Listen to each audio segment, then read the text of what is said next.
Hello everyone and welcome to the official SWGT YouTube channel. My name is Sarusa. With the big update last week for SWGT, I've been receiving lots of feedback, and there were actually 2 updates that went out this week. So today we'll talk about update 4.24.28 and 4.25.0. The first couple updates today, we're going to talk about the Siege base colors.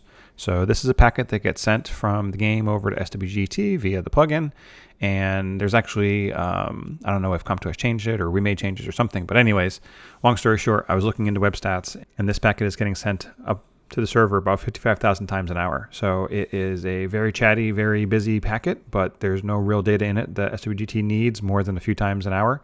So I've gone through and made some performance enhancements to throttle how fast it's coming, and I've gone through and changed the personal and guild plugins to also have a better cache hit so that they only send data when things change. So if everybody who's using SWGT can please go through and update their plugins, that'd be wonderful. That would definitely help on my side. I will include those links in the description down below, and they're always in the changelog as well. Also in the setup menu, the guide for personal and for guild, I went through and added 2 new links on how to make SWGT run. So the original one I had was from Reddit.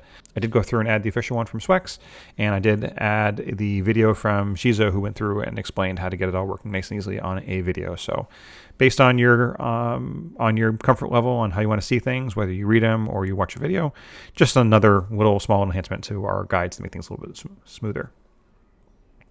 Also in the update this week, and this is just something basically platform-wide. The properties I've gone through and changed. It used to be HP flat, attack flat, and defense flat. I've gone through and changed over to HP plus, attack plus, and defense plus. This is platform-wide, and every drop-down on every rune, on everything, you'll see this change made. And again, that's just to make things line up with what is in-game.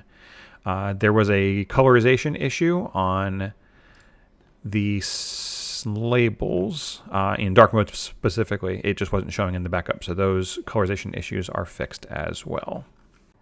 The last item before we move on has changes for how permissions work in the 3MDC side. So if we search for, like, say, Susano, I'll just copy it so I don't have to type it. Zeratu, I know that defense doesn't exist. Now when you contribute a counter, you can contribute the defense, and the counter and the strategy are now optional. So this was a change somebody asked for on Discord. It makes sense. Sometimes you guys see a defense that you want to contribute, but you don't really know what the counter is for it yet. So you can go through and contribute the defense and no counter or strategy, and all that should work nicely.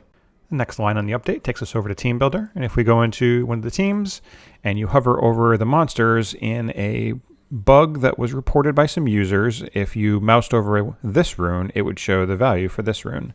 So that's actually a bug on my side. I had the ID set up by slot and not by unique monster, so wouldn't you know it, it was wrong. So my apologies to that, but that would definitely got fixed as soon as somebody reported it. That was a nice and quick fix. Next bug is something that I found when I was in the Gem optimizer, when I went to Blade and I went to, let's say, HP percentage, and I clicked on RTA.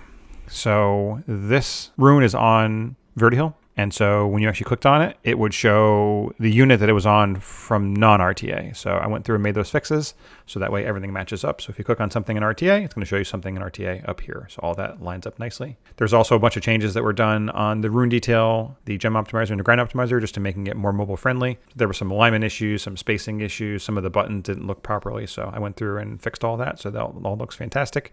I'm not sure who uses Rune Details and Gem and Grind optimizer on mobile phone, but God bless you if you do. But at least it still works now, and so it actually looks nice. I did go through and add under the Gem optimizer, there's a new option for same gem. So if I take a look at HP percentage, these are all the runes that I can regem if I search for, let's say, hero. So obviously a hero is going to be between 7 and 11, or on an ancient artifact, it's going to be 7 to 13. So these are the runes that I can gem over my HP again to make it better based on the gems that I already have in play. So big thanks to Dylan and Malicious for giving me that idea, and I added it into the platform. All right, and one more update line before we switch over to a new feature is under the gem and grind optimizers. I did go through and add a location.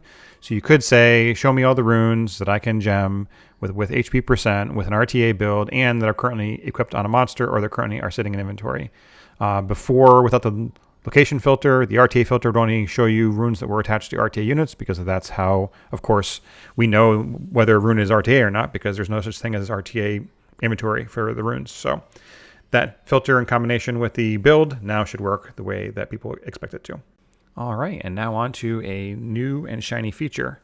So I did add a new menu item called Inventory Gem and Grind, and this feature shows you all of your gems and grinds that are currently in inventory. So as I built out the gem and grind optimizers, and as I was talking with Shizo, and he recommended I added in some of these quick filters to automatically do in some presets, it started to get me thinking, like, we probably need a way where we can see, well, what's sitting in inventory. You can obviously tell in game what your current capacity is for gems and grinds, but there's no real quick and easy way to actually look at these things.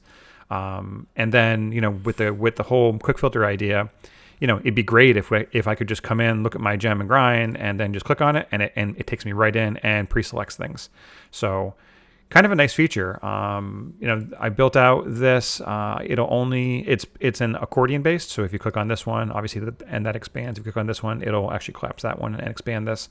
And this will show you by quality what gems and grinds you have for each quality level. And then if you click on, let's say, a legendary flat HP here, it'll actually launch, because I clicked on a gem, it'll launch the gem optimizer and automatically basically pre-fill out all of the fields. So I don't know. I think it's a nice feature. I'm sure we're going to come up with other and new ideas. If you can think of anything that we can do more with this feature, because it is brand new, obviously share it on Discord. I think I am going to probably add in maybe like a progress bar that shows you based on current inventory levels, are you almost full or are you empty? I did go through and try and add in a bar here in between that shows you like basically, what qualities you had. So, are you mostly filled up on legendary? Are you mostly filled up on hero? And it just didn't look great. I ended up removing it, but I did go through and add the totals at the end. And then actually one neat thing is if you actually hover over the gem or you hover over the grind, it'll actually show you what the values are and the quality and just a nice little rune preview. So just a nice little neat hover and preview that I'll probably add in other places throughout the platform later on. So either way, a brand new feature. And again, I would love to see some feedback on Discord on how we can make this better. And that's it for today. I just wanted to say a thank you to all the Patreon members who subscribe to SWGT and to all the people that constantly give feedback about the platform. It's only through your support and efforts that SWGT is what it is today. And I've said it before and I'll say it again. We all make SWGT better together. And with that, don't forget to smash those like buttons and I'll see all of you on the battlefield.